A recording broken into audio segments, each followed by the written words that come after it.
Welcome back बच्चों। अब हम आगे डेवलपमेंट एंड इकोनॉमिक इश्यूज पे देखेंगे।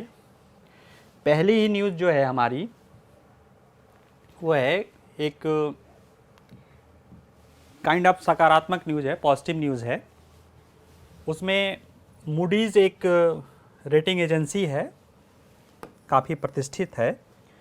उसने एक अपना जो निष्कर्ष निकाला है उसमें ये वो बताया है कि G20 देशों में 2024 तक भारत की विकास दर क्या रहेगी, शीर्ष पे रहेगी। ठीक है, यानी कि आगे आने वाले 2 सालों में, यानी 2023 और 2024, अभी ये 2 साल के आंकड़े हैं जो इसमें दिया है। इसमें ये कह रहे हैं मूडीज निष्कर्ष निकाल रही है कि 2023-24 में जो है भारत की विकास दर G20 देशों में सबसे ज़्यादा होगा। ठीक है, G20 देश जैसा आप जानते ही होंगे 20 देशों का 20 देश 19 देश और एक यूरोपीय यूनियन का एक क्या है, संगठन है। यह एक कह सकते हैं ये जो 20 देश हैं, यह अगर इनका प्रोफाइल देखा जाए, अगर संयुक्त रूप से इनका प्रोफाइल देखा जाए तो आपको अंदाज़ा लगा सकते हैं कि कितने महत्वपूर्ण है G20। दुनिया के जीडीपी सकल घरेलू उत्पाद का 80% का प्रतिनिधित्व G20 करता है।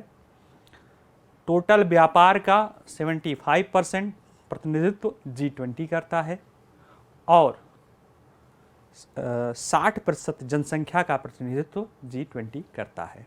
यानी कि अगर कहा जाए कि जो कोई ऐसा संगठन या कोई ऐसा समूह जो पूरे विश्व का जो निर्धारक हो सकता है वो यही 20 देश हैं। इनकी नीतियां, इनके फैसले का प्रभाव पूरे विश्व पर पड़ेगा। क्यों? क्योंकि अगर ये आपस में कोई फैसले करेंगे जिसका 80% तक तो प्रभाव, मतलब 80% जीडीपी पर तो प्रभाव पड़ेगा ही पड़ेगा, लेकिन उस जब किसी भी 80% जीडीपी का प्रभाव पड़ेगा तो बहुत सारे छोटे छोटे ऐसे देश हैं जो उन देशों की जीडीपी से प्रत्यक्ष या अप्रत्यक्ष रूप से जुड़े हुए हैं। और देखा जाए तो एक तरह से ये जो G20 का फैसला होता है, इसे ही पूरे विश्व के फैसले के रूप में इस पे बड़ी निगाहें रहती हैं, क्योंकि जो भी ऊपर से जीडीपी के 20 देश हैं वो सब इसमें शामिल हैं। आप कोई भी देश, जो देश लगता है कि इम्पॉर्टेंट है, वो इसमें शामिल है। पाकिस्तान नहीं है, लेकिन अर्थव्यवस्था के दृष्टि से बात हो जा रही है। ठीक है, वो इसमें शामिल है। ठीक है, इसने मूडीज ने कहा, अब आ जाते हैं G20 को छोड़ देते हैं। भारत को अध्यक्षता मिला है, आप पहले भी पढ़े होंगे, आगे भी पढ़ेंगे। ठीक है, ये कहा क्या रहा है मूडीज, इस पे आ जाते हैं। भारत की विकास दर 2022 में 7%, अब इसमें सरकार RBI 7.2%, IMF 7%, वर्ल्ड बैंक जो है 6.6%, ऐसे करते हुए मतलब 6 से लेके 7% तक, 7.2% तक विभिन्न जो है अपनी संस्थाएं, जो अंतर्राष्ट्रीय संस्थाएं हैं, जो राष्ट्रीय संस्था यानी RBI सब मानती है। यानी और मूडीज कहता है कि 7% के आसपास विकास दर भारत की रहेगी। ये विकास दर 2023 में 4.8% हो जाएगा। इसमें निश्चित रूप से कुछ कमी आएगी विकास दर में भारत की।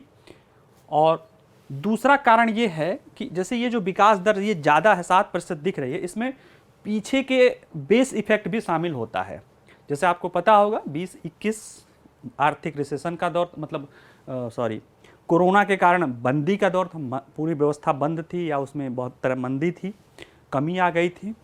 उसके कारण जो है संकट, जो कारण उसके कारण जो है बेस इफेक्ट कम हो गया था, जिस वजह से 21 में तेज़ दिखी, 22 में थोड़ा तेज़ दिखी, लेकिन 23 में जो है दोनों कारण, एक तो बेस इफेक्ट भी बढ़ चुका होगा, 22 में वृद्धि होकर जो है जीडीपी का आकार भी बड़ा हो चुका होगा। दूसरा क्या है कि वैश्विक स्तर पे उथल पुथल के अभी संकेत दिख रहे हैं, जैसे कि रूस यूक्रेन युद्ध अभी भी चल रहा है, अमेरिका में मंदी के दौर दिखाई दे रहे हैं लक्षण, ब्रिटेन में दिखाई दे रहे हैं, और चीन में भी दिखाई दे रहे हैं। एक तो कोरोना के कारण वो बंदी लॉकडाउन का उसकी समस्या है, दूसरे अनेक सेक्टरों में उसके यहाँ मंदी के लक्षण दिखाई देने लगे हैं। तो कहीं ना कहीं अर्थव्यवस्था में, वैश्विक अर्थव्यवस्था में सप्लाई की कमी, मार्केट की कमी, यानी जहां आप बेचेंगे वहां की कमी, ये सारे कारण कहीं ना कहीं अर्थव्यवस्था पे नकारात्मक रूप से प्रभाव डालेंगे। उसका प्रभाव भारत पे भी पड़ेगा, लेकिन मूडीज का कहना है कि अन्य देशों की अपेक्षा कम पड़ेगा। इसलिए अभी अब नीचे जब देखेंगे कि उन्होंने रिपोर्ट के मुताबिक 2023 में G20 देशों की अगर संयुक्त विकास दर निकाली गई तो 1.3% रहेगी, और भारत की कितनी है, अनुमान है 4.8%। ठीक है, और इसकी पहले अनुमान लगाई गई थी 23 के लिए 2.1, लेकिन उसको घटा के 1.3% मूडीज ने कर दिया है, और भारत का 4.8%, यानी कि जो इसकी सामान्य विकास दर है उससे ज़्यादा रहेगी, चीन से भी ज़्यादा रहेगी। ठीक है, 2024 में ये बढ़ेगी फिर 6.4%, और फिर आगे का जो है जो भी। ठीक है, अभी अगर G20 में देखा जाए तो सऊदी अरब जो है भारत से तेज गति से विकास कर रहा है, लेकिन 23 में और 24 में उसकी भी विकास दर घटने की उम्मीद है भारत की अपेक्षा।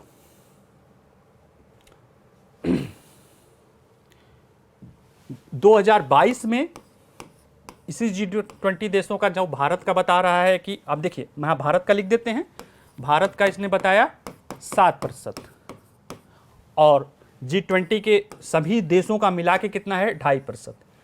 कहाँ 2.5%, कहाँ 7%। तो कहीं ना कहीं भारत जो है G20 के देशों में, दुनिया के देशों में एक उसको लाइटिंग स्पॉट या उसको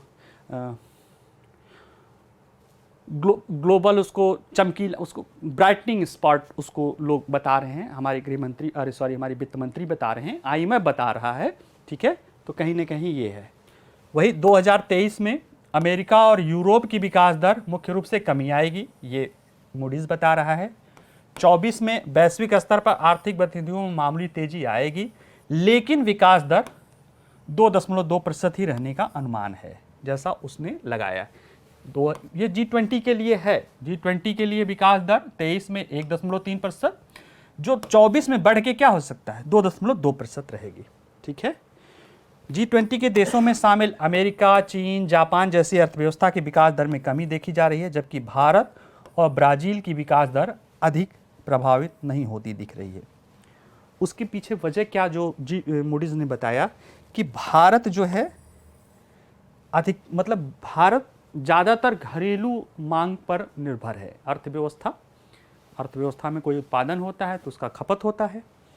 जैसे चीन में जो उत्पादन होता है वो उसका कुछ घरेलू खपत होता है और ज़्यादातर हिस्सा निर्यात होता है।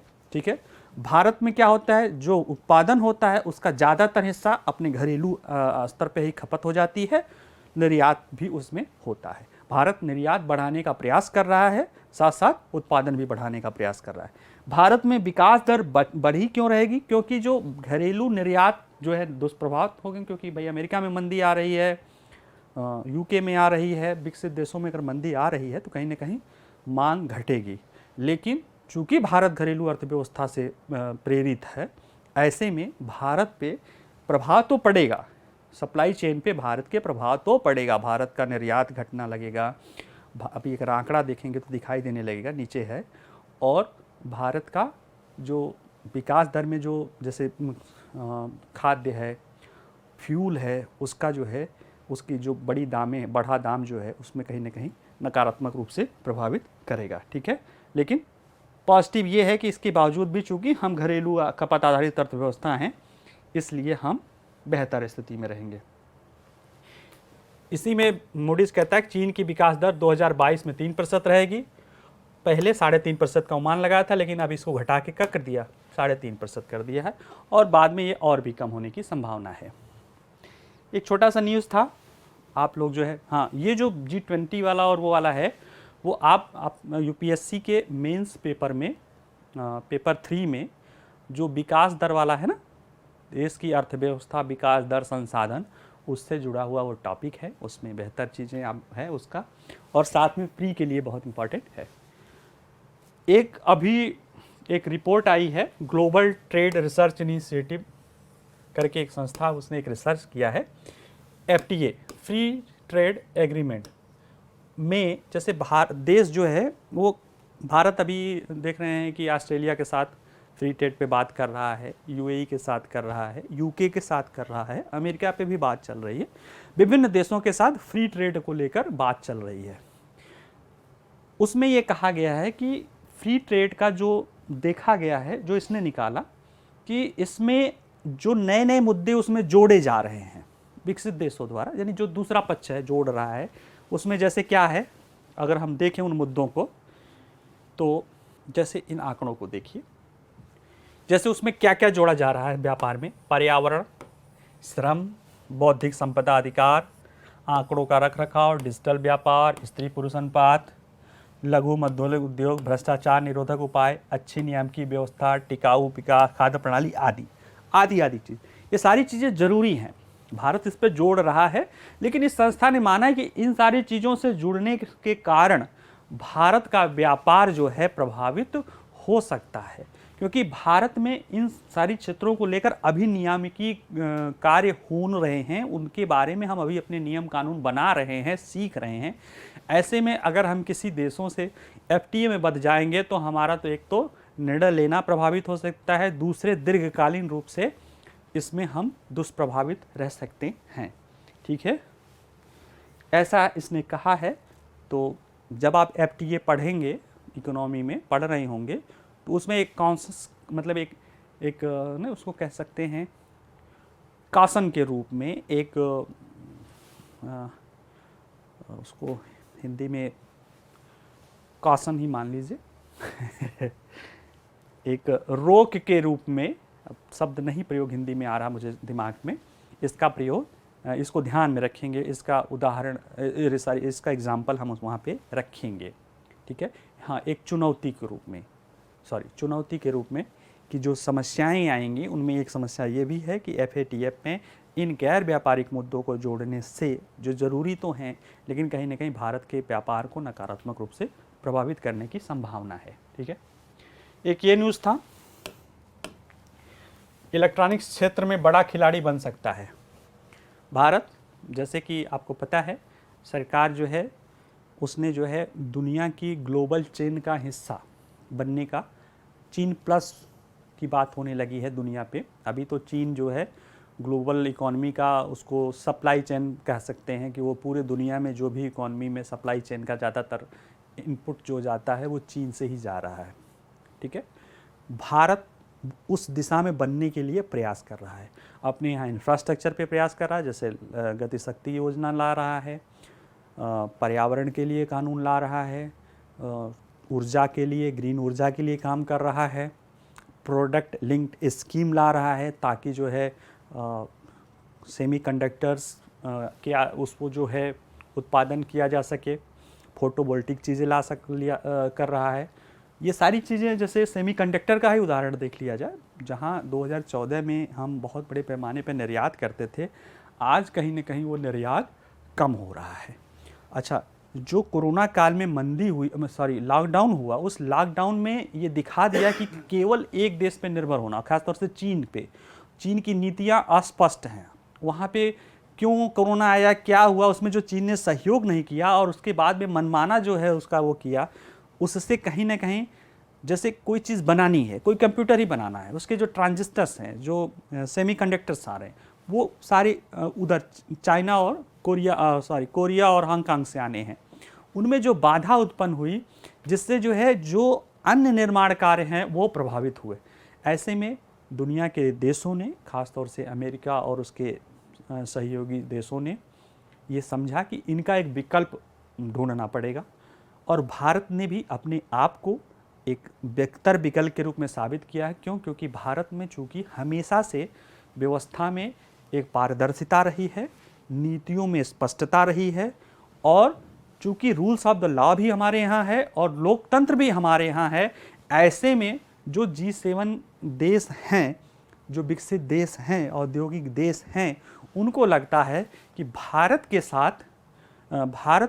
के साथ जो है सप्लाई वाला जो करना उनके लिए ज़्यादा बेहतर होगा। ठीक है। तो बहुत सारी कंपनियां जो अभी चीन में अपना प्रोजेक्ट लगाए हुई थी, वो धीरे धीरे छिटक छिटक के भारत की तरफ बढ़ रही हैं। क्यों? एक तो हमारे यहाँ इंफ्रास्ट्रक्चर पे भी तेज़ी से कार्य हो रहा है, हमारे यहाँ योग्य और पढ़े लिखे लोगों की संख्या ज़्यादा है। दूसरी बात कि सरकार जो है यहाँ पे बहुत सारे स्कीम्स लागू की हुई है, जिसकी वजह से जो है घरेलू स्तर पे ही जो उनको इनपुट सामग्री चाहिए वो आसानी से उपलब्ध हो सकती है, ठीक है। और हमारी कानून, हमारी नीतियाँ निष्पक्ष ज़्यादा हैं, ठीक है। तो इस वजह से अब इसमें जो आंकड़े हैं,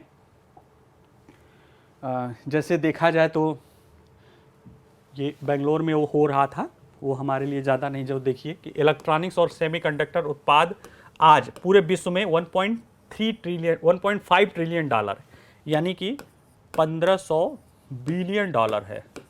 बिलियन डॉलर 1500 अरब डॉलर का उद्योग है, ठीक है, जिसमें चीन का लगभग 75% हिस्सा था, ठीक है।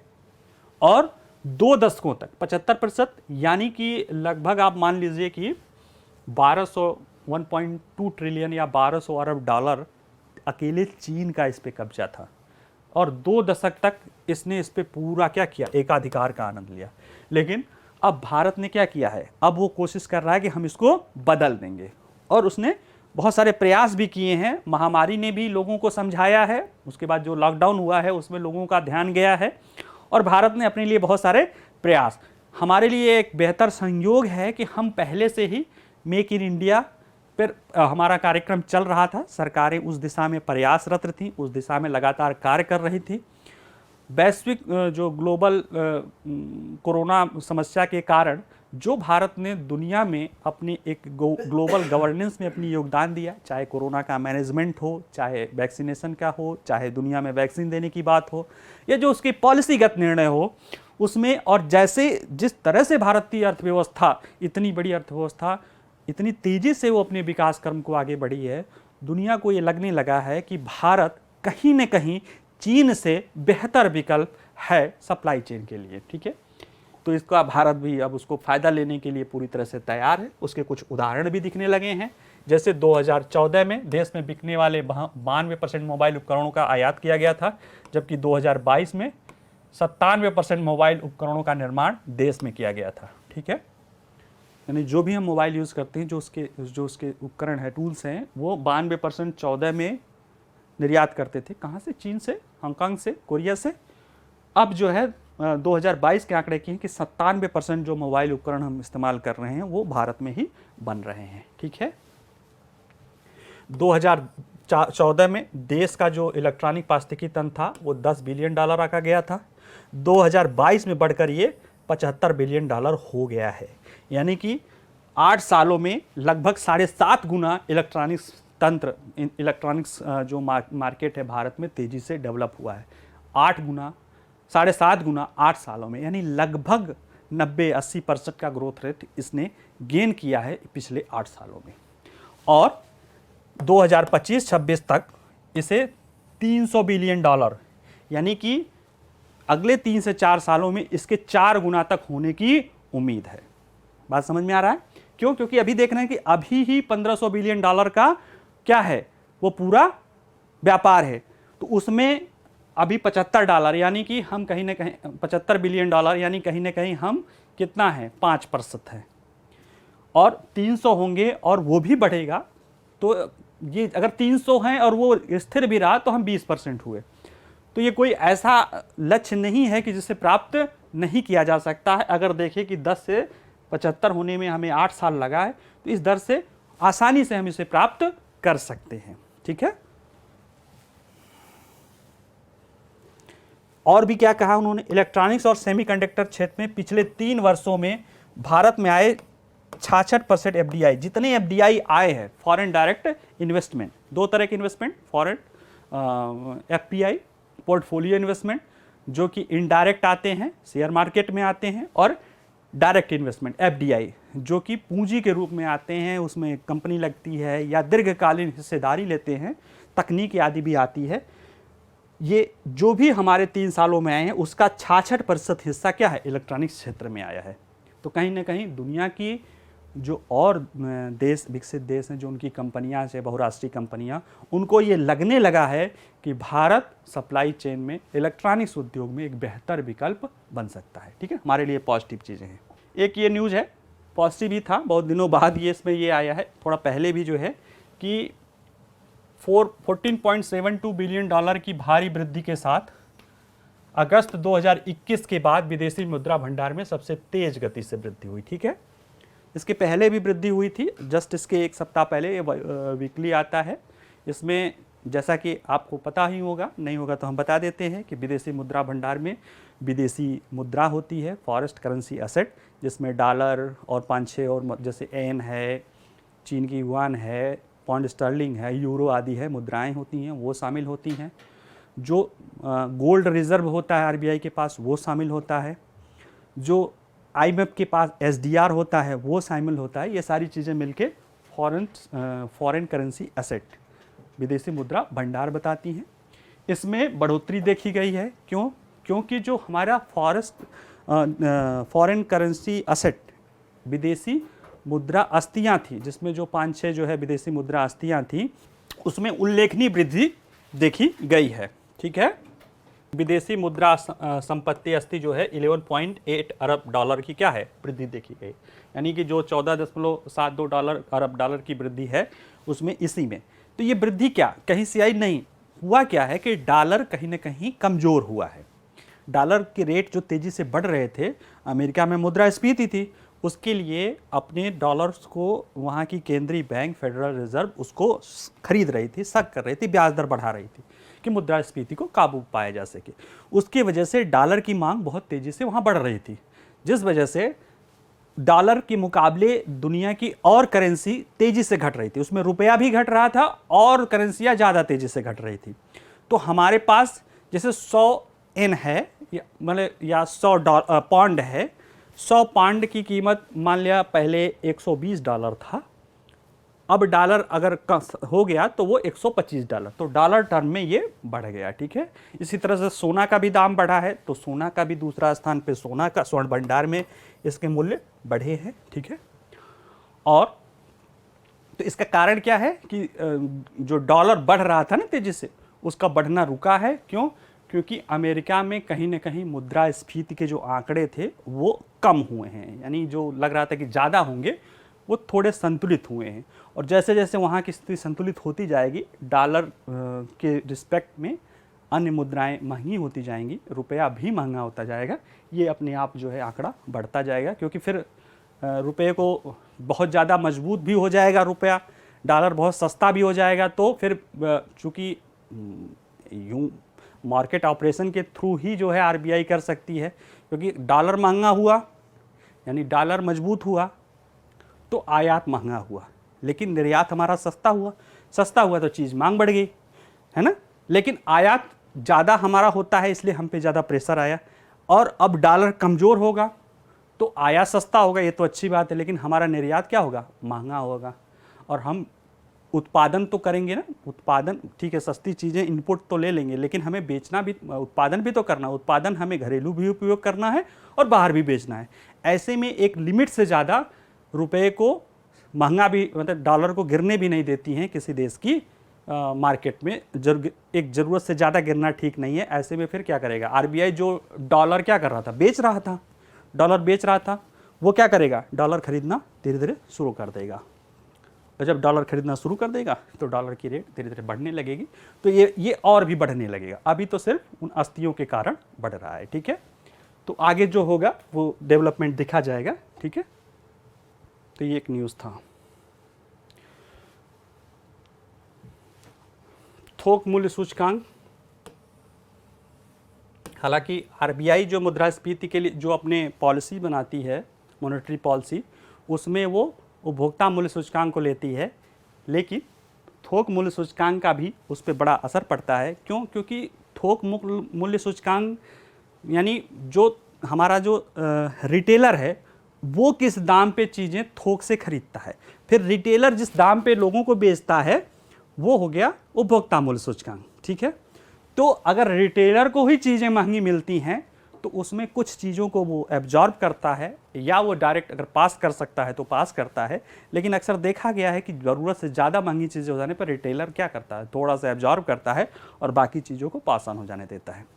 जब पिछले ही देखा था तो बताया था कि ये 10% जो है पहले सितंबर में 10.7% थी, जो पहले 12.5% के आसपास 12.4 थी से इतना हुआ, अब 8.39% हुआ है। यानी कहीं ना कहीं तेल की कीमतें कम हुई होंगी। खाद उसमें जो है बहुत बड़ा हिस्सा तेल का है, इनपुट कास्ट यानी इनपुट कास्ट का कम हुआ होगा।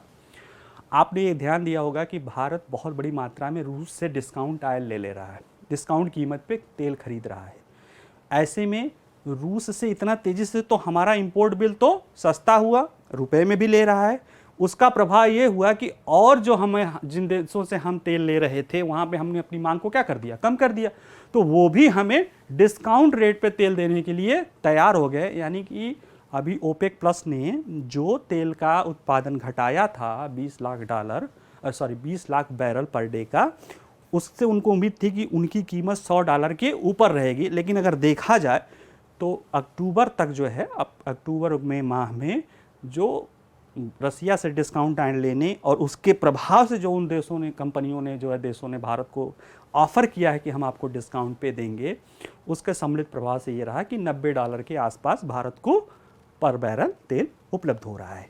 तो निश्चित रूप से उसका इनपुट कास्ट घट रहा है, तो ये महंगाई दर घट रही और ये कम होगी तो होलसेल जब कम होगी तो कहीं ना कहीं इसका प्रभाव उपभोक्ता मूल्य सूचकांक पर भी पड़ेगा, वो भी घटेगी, 6% के अंदर आने की उम्मीद होगी। और जब वो 6% के अंदर आने की उम्मीद होगी तो फिर आरबीआई क्या करेगा, फिर जो है आरबीआई जो ब्याज दरें बढ़ाया हुआ है उसको धीरे धीरे कम कर सकता है, ताकि अर्थव्यवस्था में पूंजी आ सके, निवेश बढ़ सके, ब्याज दर कम हो सके, लोग ज़्यादा ऋण लेके निवेश कर सके। तो इसके कुछ सकारात्मक परिणाम दिखने लगेंगे। ठीक है, अगर देखा जाए तो अप्रैल 2021 से सितंबर 2022 तक लगातार 18 महीनों में थोक मूल्य सूचकांक दोहरे अंकों में थी। ठीक है ना, यानी कि अप्रैल 2021 से 18 महीनों तक ये दहाई अंक में ही थी, अब 18 महीनों के बाद पहली बार ये इकाई अंक में आई है। ठीक है, मार्च 2021 के बाद पहली बार दोहरे अंकों के निशाने से नीचे आई है। ठीक है, मार्च 2021 में कितना था, 7.89% और अभी कितना है, 8.39%। ठीक है, चलिए आगे देखते हैं। शहरी सुविधाओं के लिए 15 साल में भारत को चाहिए 68 लाख करोड़। विश्व बैंक की एक रिपोर्ट थी, ये हमारे लिए प्री के लिए भी, यूपीएससी में प्री के लिए भी और मेंस के लिए भी बहुत ज़रूरी है। मेंस में अवसंरचना हम लोग पढ़ते हैं, आधारभूत संरचना, और उसमें जो है बहुत सारी शहरी उसमें जो है चीज़ें, और दूसरा प्री में जो है पढ़ते हैं। इन दोनों के लिए ये बहुत महत्वपूर्ण है। इसमें क्या है कि रिपोर्ट क्या कहती है कि भारत में बुनियादी ढांचे की, जो रिपोर्ट का नाम है इसको आप प्री के लिए जान लीजिए, भारत की बुनियादी ढांचे की ज़रूरतों का वित्त पोषण, वाणिज्यिक वित्त पोषण की बाधाएं, नीतिगत कार्रवाई और संभावनाएं। ये किसके द्वारा, विश्व बैंक की रिपोर्ट है।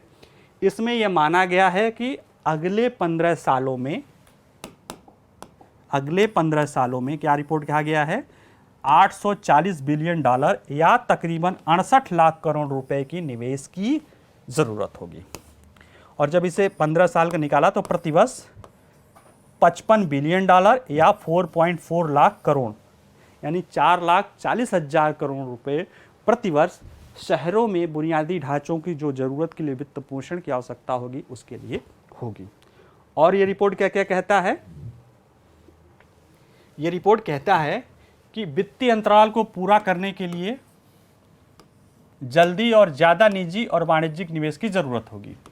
सरकार, देखिए कोई ज़रूरत होगी शहरों के लिए तो इसमें क्या हो सकता है, केंद्र सरकार पैसा लगाए, राज्य सरकार लगाए और जो स्थानीय प्रशासन है वो लगाए, ये तीनों होंगे सार्वजनिक क्षेत्र की। ठीक है, लेकिन उसमें लिमिटेशन है। और क्या कर सकते हैं कि निजी क्षेत्र को इसमें आकर्षित कर सकते हैं कि आप हमारे यहाँ निवेश करें। ठीक है, तो ये कह रहे हैं कि वाणिज्यिक और निजी क्षेत्र को निवेश की ज़रूरत पे बढ़ा सकते हैं। ठीक है, इस रिपोर्ट में कहा गया है कि 2036 तक 60 करोड़ लोग भारत के शहरों में रह रहे होंगे। यह देश की कुल जनसंख्या का 40%, यानी कि 2036 तक देश की जनसंख्या का 40% अर्थात 60 करोड़ लोग शहरों में रह रहे होंगे।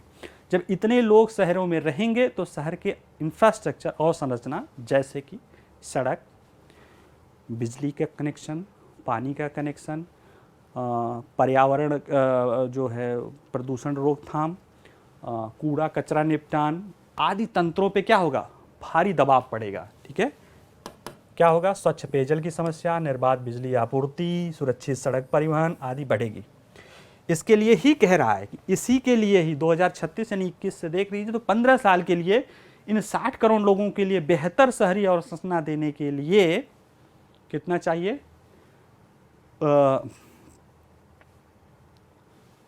64 लाख करोड़, 64 ही लाख है ना, 68 लाख करोड़, सॉरी 68 लाख करोड़ की ज़रूरत होगी, यानी 55 बिलियन डॉलर की ज़रूरत होगी। ठीक है, ऐसे में वो क्या कह रहा है कि वर्तमान में केंद्र और राज्य सरकारें शहरों की बुनियादी ढांचे के लिए, यानी जो भी इंफ्रास्ट्रक्चर का प्रोजेक्ट शहरों में चल रहा है उसमें केंद्र और राज्य सरकार कितना योगदान करती है, 75% से अधिक का वित्त पोषण करती है। और शहरी स्थानीय निकाय खुद जुटाए गए राजस्व के माध्यम से 15%, यानी कि 75% सेंट्रल गवर्नमेंट, केंद्र सरकार और राज्य सरकार, कितना है 75%। स्थानीय जो है, स्थानीय संस्थाएं, जैसे अगर दिल्ली के संदर्भ में देखा जाए तो एमसीडी, भाई केंद्र और राज्य सरकार तो उसको दे ही रही हैं जो सड़क रोड आदि बनवा रही है। एमसीडी जो अपने राजस्व से जैसे हाउस कर लेगा, पानी बिजली आदि जो है करेगा, जो सेवाएं देता उससे जो सेवा से शुल्क लेगा उससे 15%, यानी कि 15% जो है उससे, यानी कि टोटल जो है 90% का वित्त पोषण ये दोनों लोग कहते हैं। बाकी जो आता है वो निजी कंपनियां, यानी निजी कंपनियों का अगर निवेश करें, अगर ये 90% स्थानीय और राज्य सरकार और सरकार मिलकर कर रहे हैं तो निजी क्षेत्र का बमुश्किल कितना आ रहा है, 90%, यानी 10% आ रहा है, जो कि काफ़ी कम है।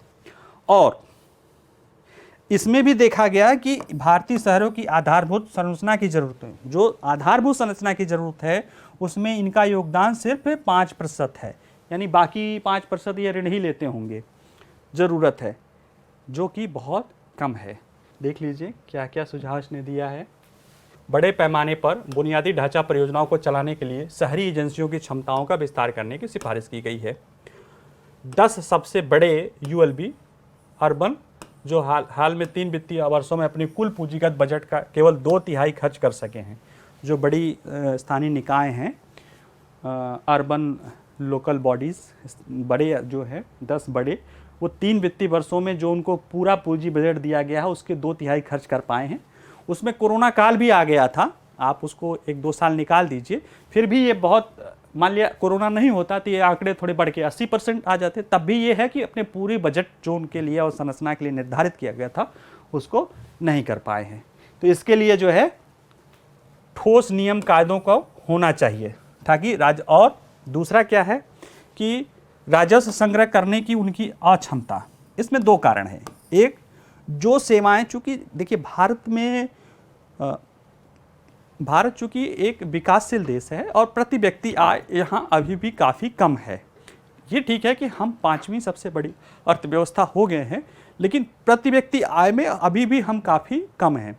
और शहरों में बहुत सारे ऐसे लोग हैं जिनका जो है प्रति व्यक्ति आय, जिनका जो आय है वो कम है, उनकी पेइंग कैपेसिटी कम है।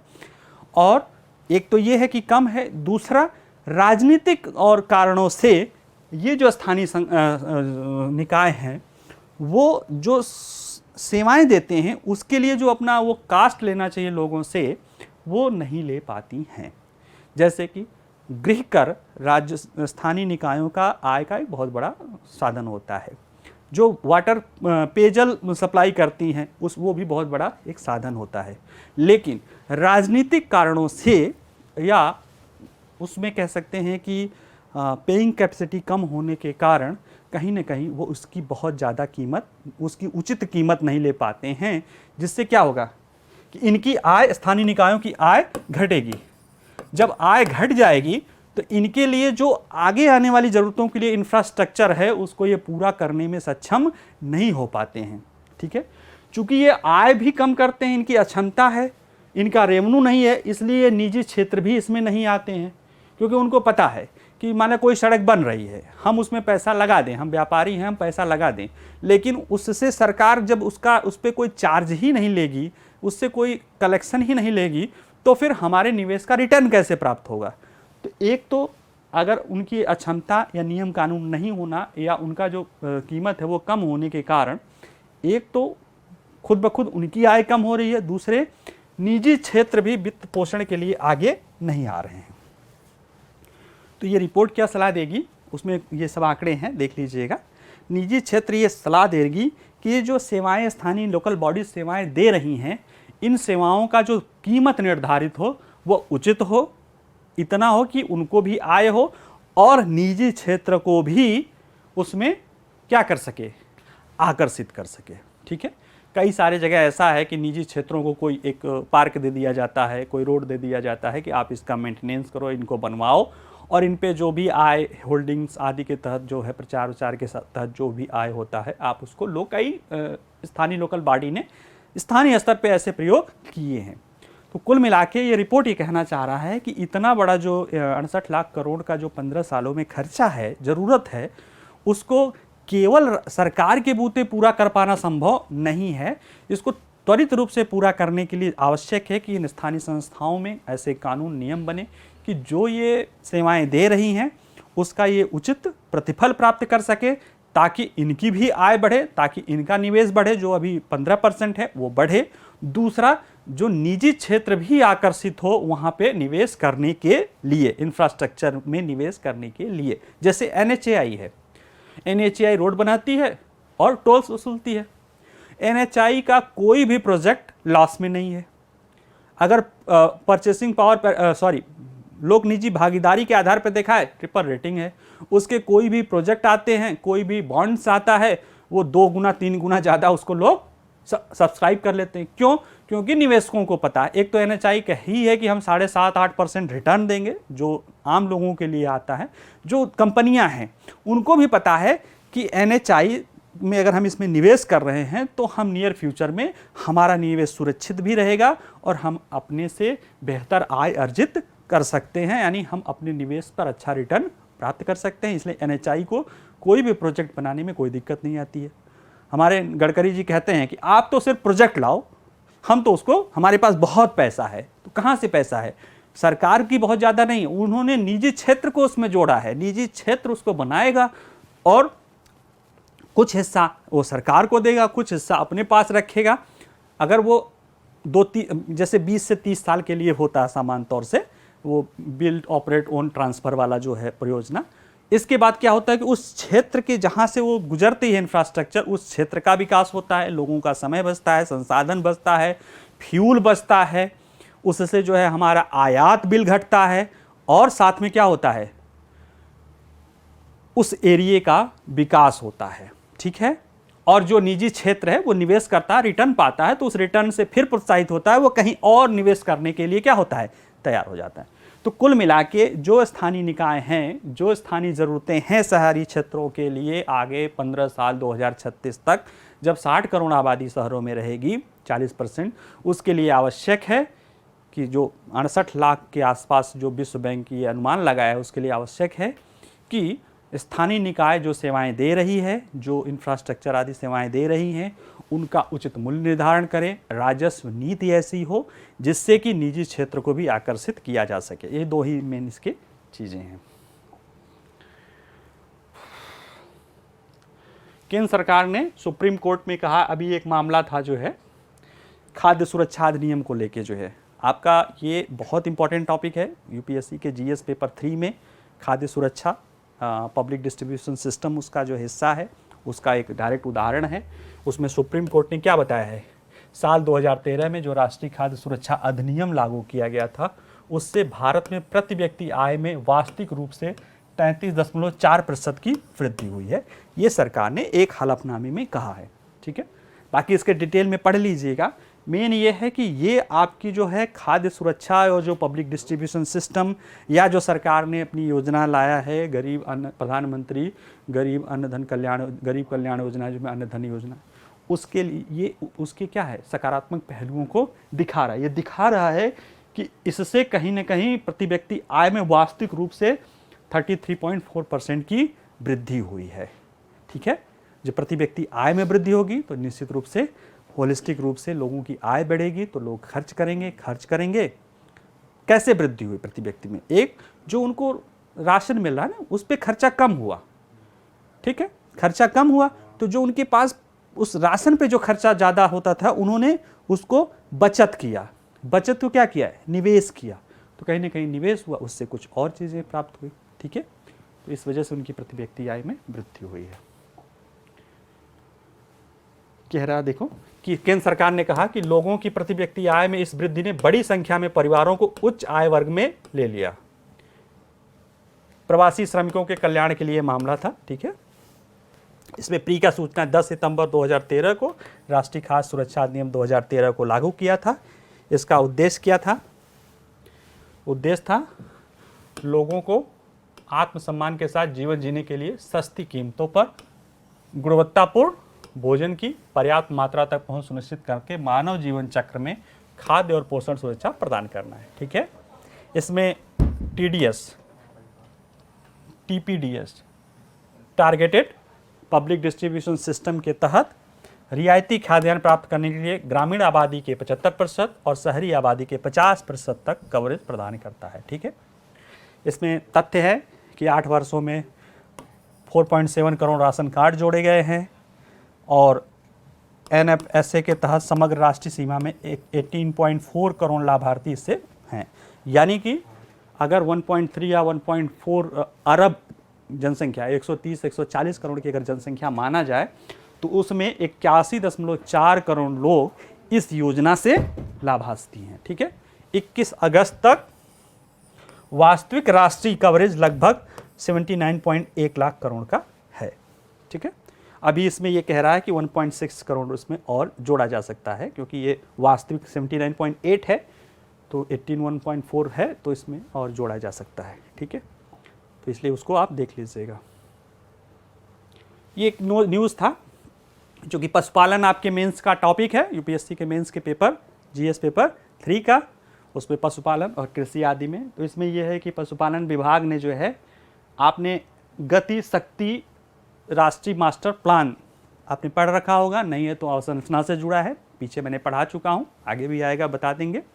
उसमें इसने अपने डेयरी पशुपालन और डेयरी विभाग ने अपने विभिन्न संस्थानों 12 नस्ल सुधार संस्थानों को जो है उसमें क्या कर दिया है, उससे जोड़ दिया है। इससे क्या होगा, इसमें कौन कौन से, इससे क्या होगा कि जो ये जो प्रोजेक्ट है गति शक्ति राष्ट्रीय मास्टर प्लान, ये क्या है, वस्तुओं को ही खास तौर से सेवाओं को, वस्तुओं को बस तेजी से आवागमन सुविधा उपलब्ध कराता है। लॉजिस्टिक में जो है या जो रुकावटें आ रही हैं उनको दूर करने का यह प्रयत्न करता है। इससे जुड़कर तेजी से, जैसे ये नस्ल सुधार संस्थान हैं, इनसे जो भी इनकी सेवाएं होंगी, जो भी सीमेंस होंगे या कुछ और भी चीज़ें, खाद्य व्यवस्था होगी या जो भी चीज़ें होंगी, उनका लोगों तक तेज़ी से पहुंच बनाई जा सकती है। ऐसे में किसान और ख़ास तौर से पशुपालन क्षेत्र तेज़ी से उन्नति कर सकता है।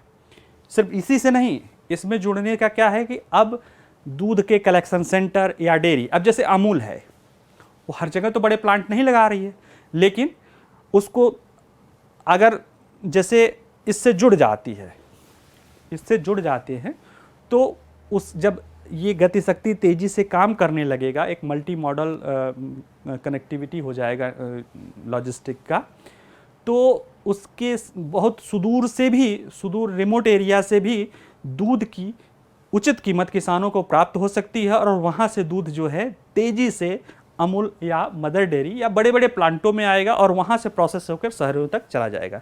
यानी ज़्यादा गुणवत्तापूर्ण चीज़ें उपलब्ध होगी लोगों को और किसानों को उचित कीमत मिलेगा। ठीक है, तो इसमें जितना तेज़ी से ये जुड़ते जाएंगे उतना ही इन क्षेत्रों के लिए क्या होगा, तेज़ी से विकास होता जाएगा।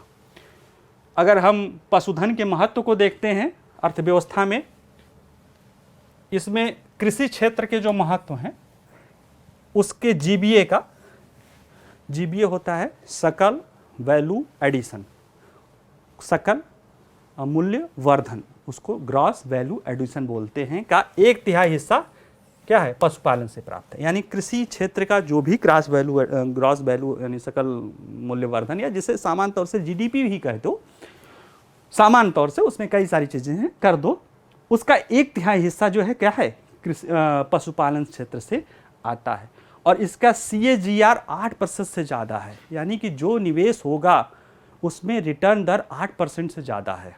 ठीक है, ये यानी सामान्य से बहुत ज़्यादा है, यानी कम पूंजी में ज़्यादा आय प्राप्त कर रहे हैं अगर किसान, तो इसमें पशुपालन क्षेत्र महत्वपूर्ण योगदान निभाता है। ठीक है, इसमें लोगों को किफ़ायती और पौष्टिक भोजन भी मिलता है, जैसे दूध, मांस, अंडा, मछली, ये सब चीज़ें क्या है, किफ़ायती भी हैं और पौष्टिक चीज़ें भी होती हैं। ठीक है, और इसमें चूँकि पशुपालन है, इसमें बहुत खेती के लिए तो बड़े पैमाने पर ज़मीन की ज़रूरत पड़ती है, लेकिन अगर पशुपालन को देखें तो उस ज़मीन के छोटे हिस्से में भी पशुपालन किया जा सकता है। इससे भूमिहीन और छोटे सीमांत किसानों, महिला किसानों, आपको याद होगा पहले मैंने कह लिया था कि अगर पशुपालन डेयरी सेक्टर में देखा जाए तो भारत की डेयरी की सबसे बड़ी विशेषता क्या है कि यहाँ पे लगभग 70% वर्कफोर्स महिलाओं का है।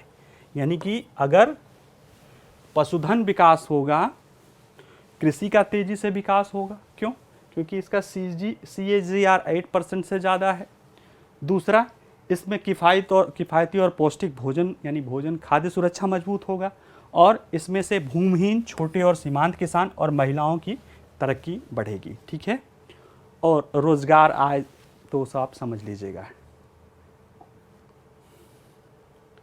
विदेशी व्यापार ये बदलता रहता है। इसमें एक चीज़ ये है, कुल निर्यात अक्टूबर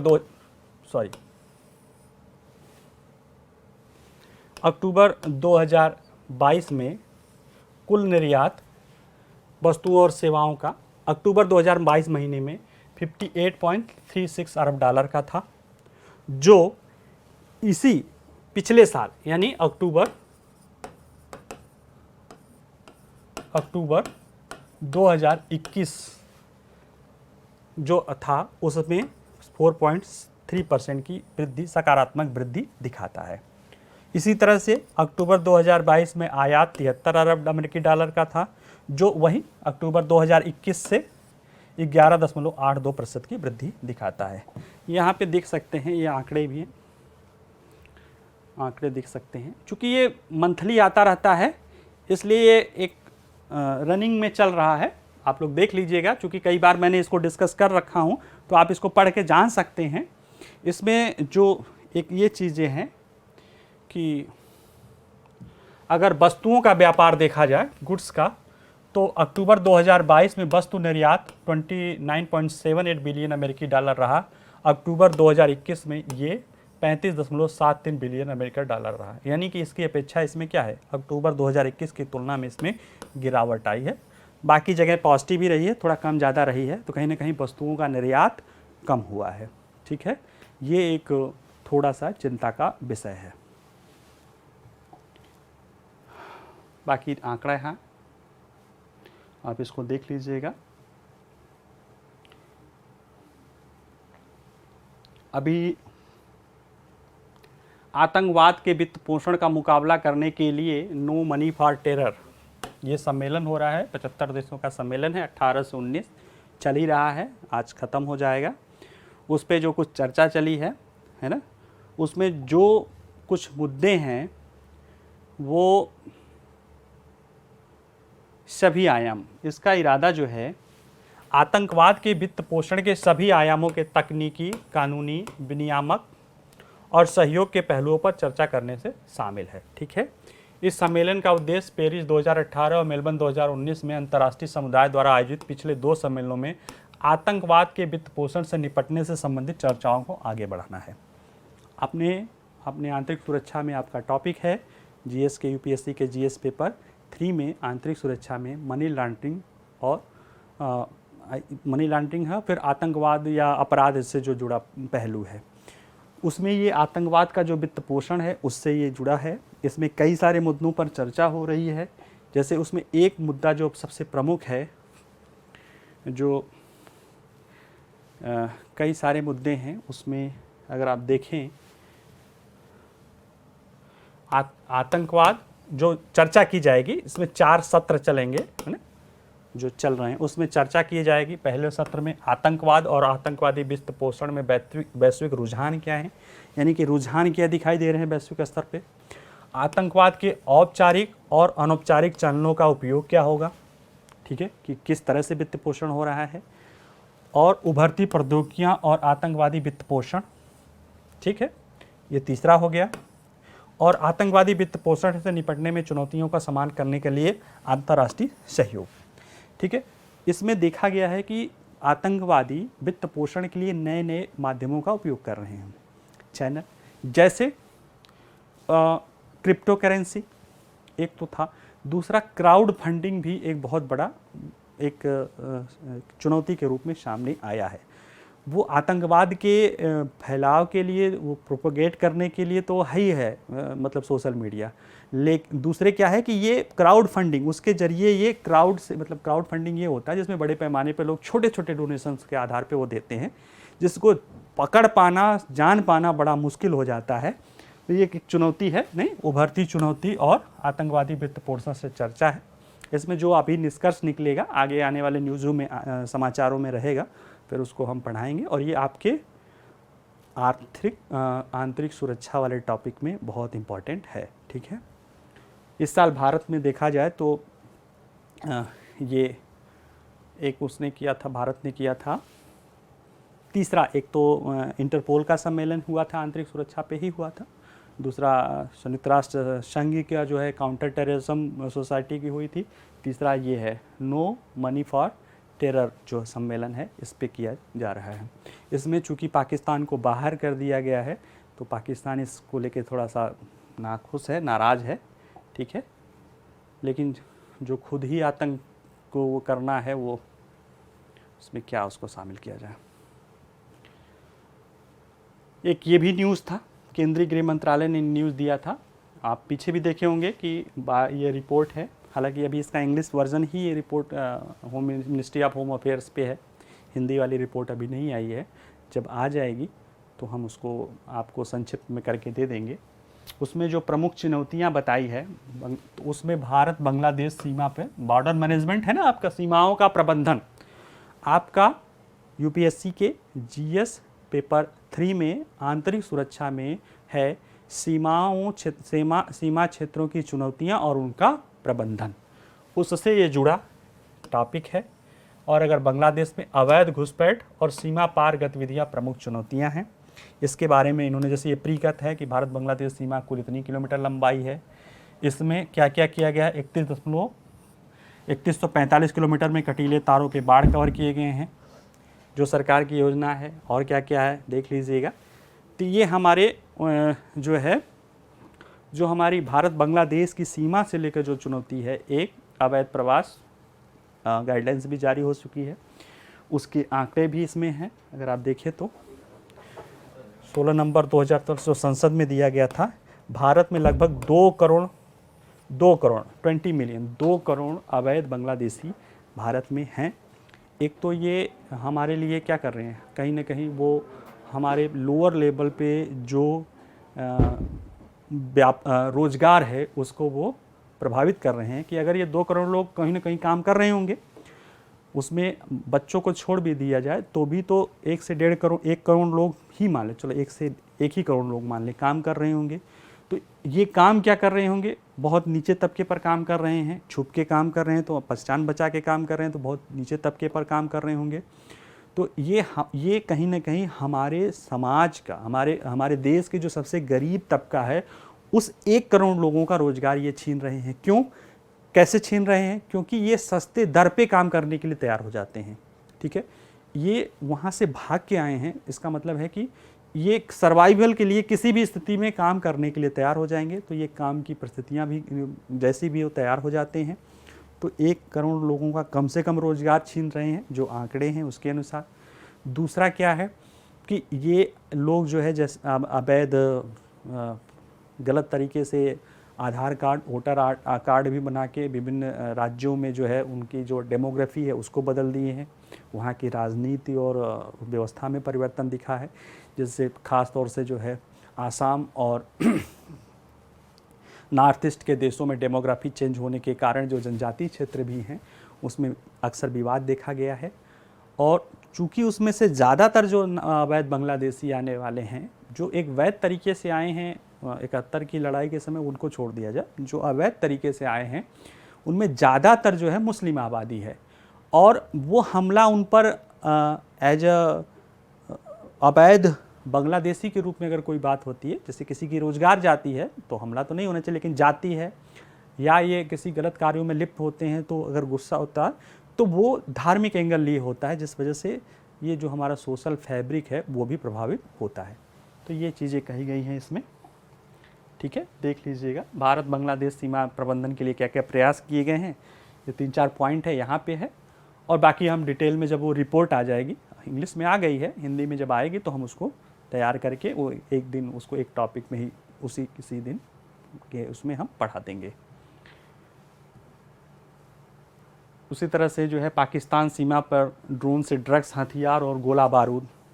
ड्रोन पढ़े ही हैं आप साइंस टेक्नोलॉजी में, क्या है अनमैन्ड क्या है एरियल व्हीकल है, आप लोग उड़ाते भी होंगे, लेकिन इसका इस्तेमाल जो है ये सुरक्षा के लिए भी खतरा है, क्योंकि आतंकवादी इसके जरिए ड्रग्स, हथियार आदि गोला बारूद क्या है दूर से ही भारतीय सेना में सीमाओं में प्रवेश करा रहे हैं।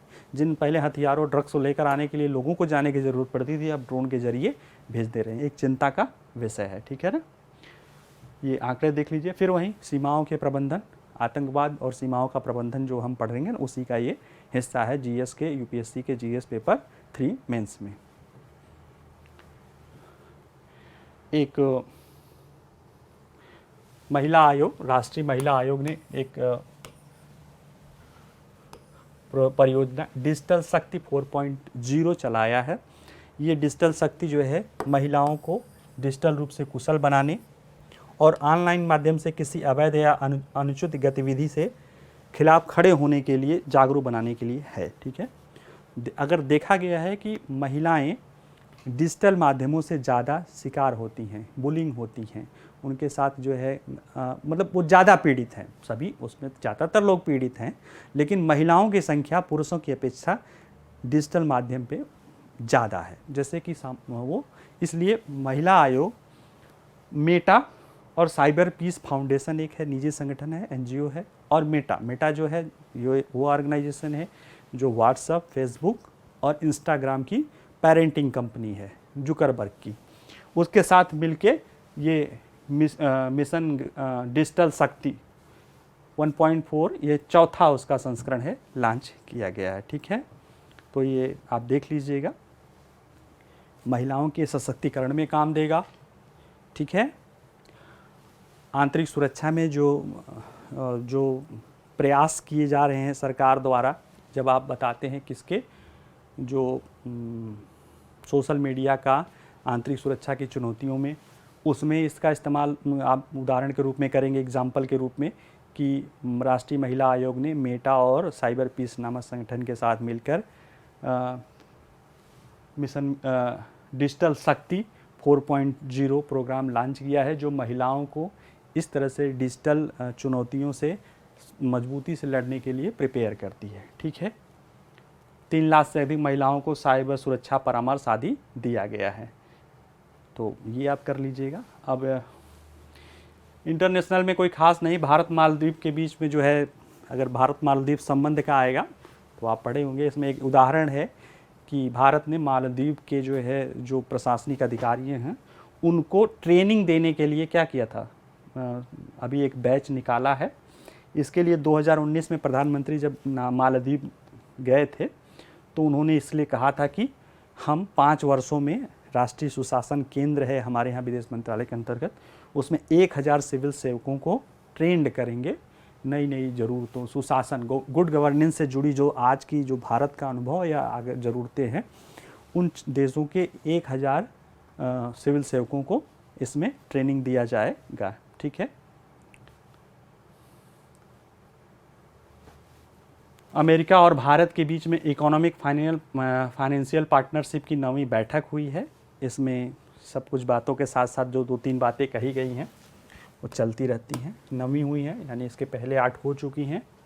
उसमें कहा गया है, वित्त मंत्री सीतारमण ने किया कि एक भरोसेमंद साझेदार के तौर पर भारत का अमेरिका के साथ रिश्ते को मूल्यवान करार देते हुए वर्ष 2021 में दोनों देशों के बीच होने वाला कारोबार $100 अरब को पार कर गया है।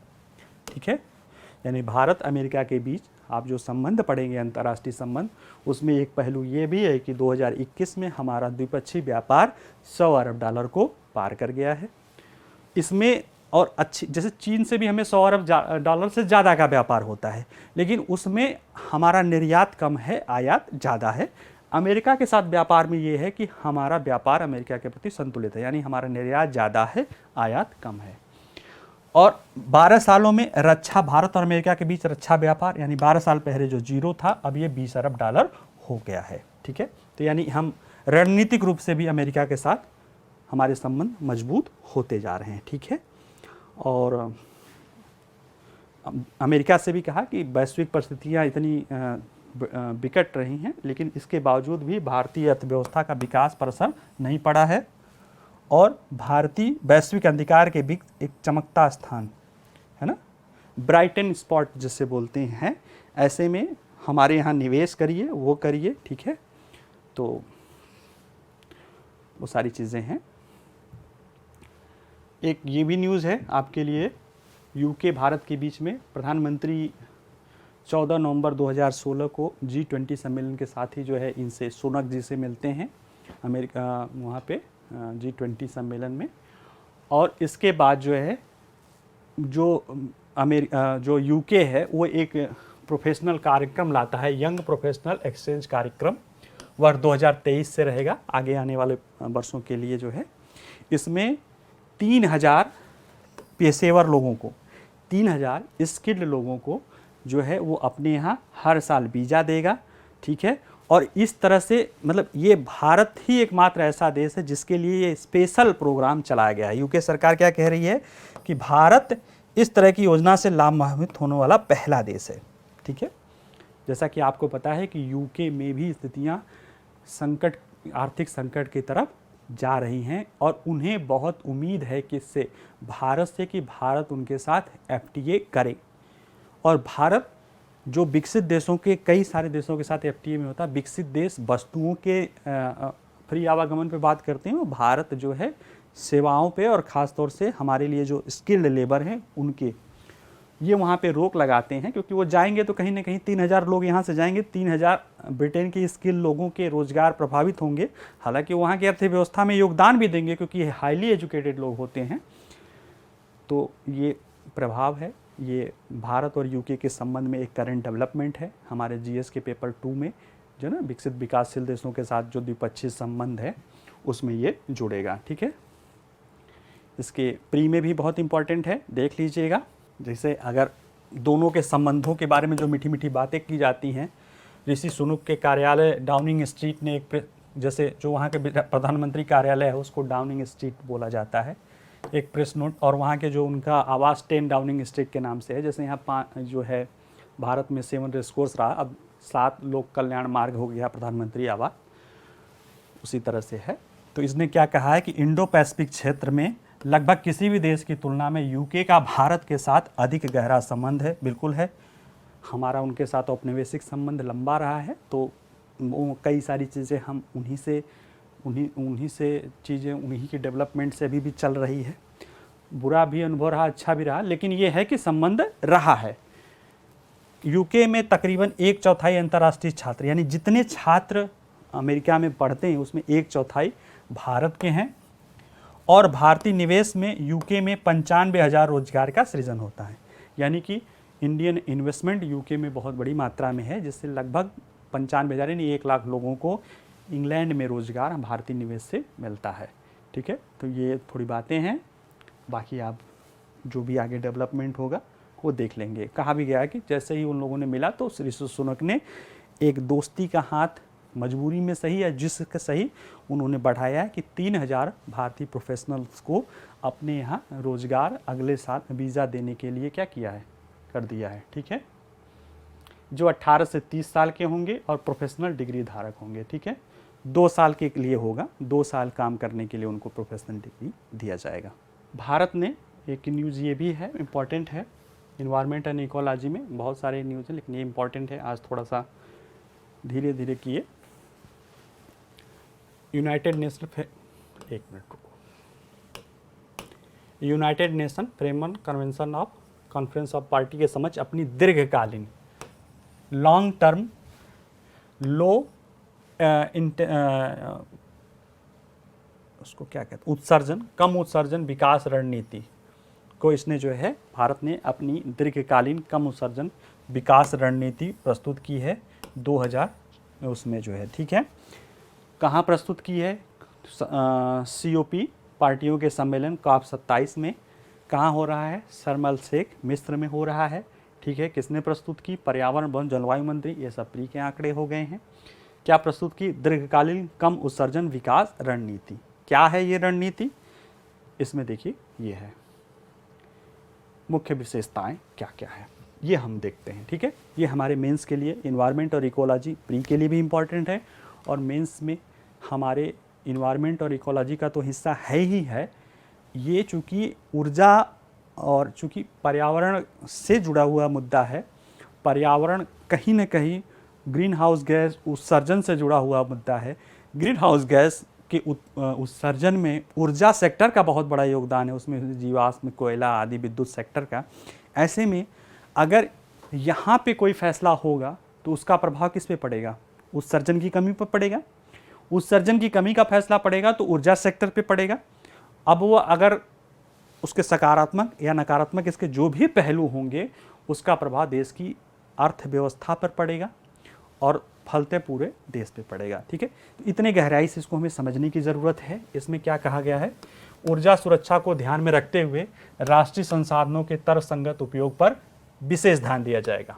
ठीक है, जीवाश्म ईंधन से अन्य स्रोतों में बदलाव न्याय संगत, यानी कि हम जो अभी प्रयोग कर रहे हैं फॉसिल फ्यूल, जो ऐसे फ्यूल जो धरती के अंदर जो जीवाश्म यानी पेड़ पौधे जीव जंतु दब गए हैं, वो कार्बनीकरण के कारण वो मतलब उसमें ऑयल और उसमें क्रूड ऑयल गैस आदि कोयले आदि में बदल गए हैं, उसको अन्य स्रोत में बदलने के। अन्य स्रोत क्या हो सकता है, सोलर हो सकता है, हाइड्रोजन हो सकता है, यानी जो ग्रीन सोर्स है उसमें बदलना जो होगा वो न्याय संगत होगा, सरल होगा, स्थायी होगा। ये नहीं कि जो है जल्द उसमें ऐसे त्वरित ले लिया जाए, और सर्वसमावेशी तरीका होगा, उससे किया जाएगा। ठीक है, 2021 में शुरू किया गया राष्ट्रीय हाइड्रोजन मिशन का उद्देश्य भारत को हरित हाइड्रोजन हब बनाना है। बिजली क्षेत्र के समग्र विकास के लिए हरित हाइड्रोजन उत्पादन का तेजी से विस्तार किया जाएगा। हरित हाइड्रोजन अभी जो बनता है, हाइड्रोजन जो है ग्रे होता है, ब्राउन होता है और ग्रीन होता है। ग्रे जो होता है वो जो है केमिकल कंपोजिशन से निकलता है, और ब्राउन जो होता है वो केमिकल कंपोजिशन से ही निकलता है, लेकिन उसमें जो है जो कार्बन का जो प्रदूषण होता है ना, उसमें ऐसे करके मेथेन को तोड़ के बनाया जाता है, जो उससे कम जो है कार्बन उत्सर्जन में उसका योगदान होता है। ग्रीन जो होता है वो पानी से हाइड्रोजन को बनाया जाएगा, जो वाटर है जो बहुत बड़ी संख्या में हमारे है उससे बनाया जाएगा, और इसके लिए जो ऊर्जा का प्रयोग किया जाएगा वो भी नवीकरणीय ऊर्जा का प्रयोग किया जाएगा। ठीक है, जैव ईंधन के बढ़ते उपयोग में विशेष रूप से पेट्रोल में इथेनॉल का सम्मिश्रण, इलेक्ट्रिक वाहन के उपयोग को बढ़ाने का अभियान, हरित हाइड्रोजन ईंधन के बढ़ते उपयोग से परिवहन क्षेत्र में कार्बन उत्सर्जन में कमी लाने का प्रयास किया जाएगा। ठीक है, ये तरीका कार्बन उत्सर्जन ये सब धीरे धीरे क्या किया जाएगा, इथेनॉल में सम्मिश्रण किया जाएगा, इलेक्ट्रिक वाहन का उपयोग किया जाएगा और हाइड्रोजन ईंधन से जो ना fuel cell, hydrogen fuel cell वाले वाहन जो अभी टोयोटा ने लाया है जो है, ठीक है, वो किया जाएगा। और क्या किया जाएगा इसमें जो है, इसमें 2025 तक इलेक्ट्रिक वाहनों के उपयोग की अधिकतम करने, 20% तक एथेनॉल का सम्मिश्रण करने, यात्री और माल ढुलाई के लिए सार्वजनिक परिवहन के साधनों में एक सशक्त बदलाव करने की आकांक्षा रखता है। शहरीकरण की प्रक्रिया हमारे वर्तमान अपेक्षाकृत कम शहरी आधार के कारण जारी रहेगी। अभी देख ही रहे हैं कि 2036 तक 40% हमारा शहरीकरण होगा, यानी इस पे रोक नहीं लगाएंगे, शहरीकरण जारी रखेगी, क्योंकि हमारा शहरीकरण अभी बहुत 40% भी नहीं पहुंचा है। भविष्य में स्थायी और जलवायु सहनी शहरी विकास निम्न द्वारा संचालित होंगे। स्मार्ट सिटी बनाया जाएगा, ऊर्जा और संसाधन दक्षता में वृद्धि की जाएगी, LED आदि का प्रयोग जो होता है ना, वो 5 स्टार 5 स्टार रेटिंग्स के जो इलेक्ट्रॉनिक्स अप्लायंसेस है, और अनुकूलन को मुख्य धारा में शामिल करने के लिए शहरों की एकीकृत योजना बनेगा। प्रभावी ग्रीन बिल्डिंग कोड बनेगा, यानी जो ग्रीन बिल्डिंग होगी उनको, उनके जो बिल्डिंग्स बनेगी वो ग्रीन बिल्डिंग कोड, यानी कि वो कम बिजली का प्रयोग करें और कम ऊर्जा का प्रयोग करें, ठीक है। अभिनव ठोस और तरल अपशिष्ट प्रबंधन किया जाएगा, ठीक है। और क्या, ये तो स्थायी शहरीकरण के लिए। और क्या है, आत्मनिर्भर भारत, आत्मनिर्भर भारत और मेक इन इंडिया के परिप्रेक्ष्य में भारत का औद्योगिक क्षेत्र एक मजबूत विकास पथ पर आगे बढ़ता रहेगा, यानी कि औद्योगिक क्षेत्र के साथ विकास में छेड़छाड़ नहीं किया जाएगा। हाँ, इसमें क्या करेगा, इस क्षेत्र में कार्बन उत्सर्जन वाले स्रोतों को अपनाने का प्रभाव ऊर्जा सुरक्षा, ऊर्जा पर पहुंच और रोजगार पर नहीं पड़ना चाहिए। ये इंपॉर्टेंट चीज़ है, ध्यान दीजिएगा कि भारत आत्मनिर्भर और मेक इन इंडिया के परिप्रेक्ष्य में औद्योगिक क्षेत्र पर बल देता रहेगा और कार्बन उत्सर्जन कम वाले कोई भी स्रोत करेगा, लेकिन उसका प्रभाव ऊर्जा सुरक्षा पर नहीं पड़ेगा, ऊर्जा पहुंच पर नहीं पड़ेगा और रोजगार पर नहीं पड़ेगा, जो भारत ने अपनी दीर्घकालीन रणनीति बताई है, ठीक है। और क्या करेगा, भारत का उच्च आर्थिक विकास के साथ साथ पिछले 3 दशकों में वन और वृक्षों के आवरण को बढ़ाने का एक मजबूत रिकॉर्ड रहा है, ठीक है। तो इस तरह से वृक्ष का आवरण 2016 में कार्बन डाइऑक्साइड उत्सर्जन का 15% था अवशोषित कर का, इसको और बढ़ाएगा 2030 में, और बढ़ा के ये करेगा कोशिश, ठीक है। तो इसको देख लीजिएगा। रणनीति की घोषणा क्यों की गई, क्योंकि सभी पक्षों को ये पेरिस समझौते में कहा गया था, सभी पक्षों को दीर्घावधि में ग्रीन हाउस गैस के कम उत्सर्जन पर आधारित विकास रणनीतियों को तैयार करने और संवाद करने का प्रयास करना चाहिए, ठीक है। पिछले अनुच्छेद 2 के आलोक में किया गया है। बाकी ये सब चीज़ें पढ़ लीजिएगा, अभी समय समाप्त हो रहा है, इसलिए इसको ज़रा समझ लीजिए कि भारत का दृष्टिकोण निम्नलिखित 4 प्रमुख विचारों पर, जो ये किया गया है 4 प्रमुख विचारों पर आधारित है। पहला क्या क्या है, भारत ने ग्लोबल वार्मिंग में बहुत कम योगदान दिया है। पहली बात कि हमने ग्लोबल वार्मिंग में बहुत कम योगदान दिया है और दुनिया की आबादी का 70% हिस्सा हमारे यहाँ मौजूद है। ऐसे में जो हमारा संचयी वैश्विक ग्रीन हाउस उत्सर्जन है, इसमें हम तीसरे स्थान पे हैं ग्रीन हाउस उत्सर्जन करने में, वो बहुत बड़ा है, लेकिन वो सब ऐतिहासिक कारणों से है, ठीक है, पहला। दूसरा, विकास के लिए भारत की ऊर्जा आवश्यकताएं महत्वपूर्ण हैं, इसलिए उससे समझौता नहीं करेगा भारत। तीसरा,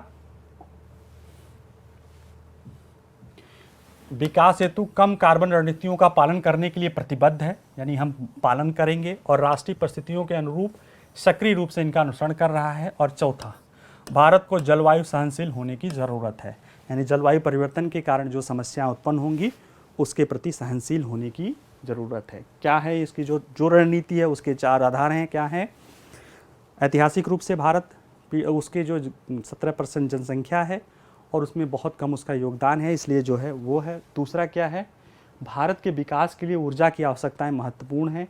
तीसरा है, हम कम कार्बन रणनीतियों के लिए लगातार प्रयास करते रहेंगे और अपनी राष्ट्रीय परिस्थितियों के अनुरूप सक्रिय रूप से योगदान देंगे। और चौथा, जलवायु सहनशील हम क्या करेंगे, होने की ज़रूरत है, क्योंकि जलवायु परिवर्तन एक असमभावी दिख रहा है, उसके परिणाम दिख रहे हैं, इसलिए उसके प्रति हम रिसाइलेंट या उसके प्रति सहनशील होने का हम प्रयत्न करेंगे। चलिए ठीक है, आज इतना ही। Thank you.